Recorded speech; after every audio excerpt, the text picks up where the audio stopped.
welcome to day 6 of overcoming insecurity. So what if insecurity isn't a personality flaw but a spiritual battle? And what if God has already equipped you to win it? Hi, I'm Anna, and I help purpose-driven women live with intention right where they are, even when they're working through fear and insecurity. So if you haven't already, please make sure to grab your free printable guide in the description box below.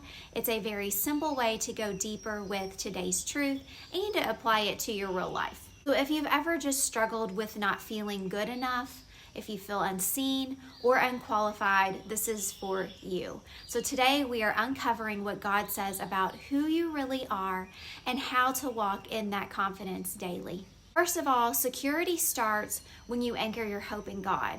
In Job 11:18-19, it says, "You will be secure because there is hope. You will look about you and take your rest in safety. You will lie down with no one to make you afraid, and many will court your favor." My practical tip for you is that insecurity often shows up as worst case scenario thinking, but Job reminds us that hope in God breeds security and rest. So today, identify one fear that's rooted in insecurity, like rejection or failure.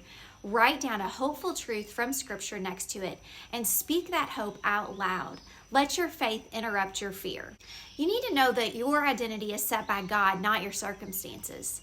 Deuteronomy 33:12 says, "Let the beloved of the Lord rest secure in him, for he shields him all day long, and the one the Lord loves rests between his shoulders." Practical tip for you is that you are beloved. That's your most unshakable identity. Insecurity thrives when we focus on our weaknesses instead of God's covering. So try this. Every time you catch yourself just criticizing who you are, pause and say, "I rest between God's shoulders. I am covered, I am loved." Thirdly, confidence comes from being rooted in love, not your performance. Ephesians 3:17 says, "So that Christ may dwell in your hearts through faith. And I pray that you being rooted and established in love." My practical tip for you, remember that insecurity makes us chase approval, but God has invited us to be rooted, not restless. You don't have to prove your worth. Let love be your foundation, not performance. So before you step into a challenging task today, whisper, "Lord, remind me that I'm already rooted in your love." This brings us straight into tomorrow's topic, which is about keeping your eyes on the prize. Because when we focus on what really matters, the noise of insecurity, it just starts to fade.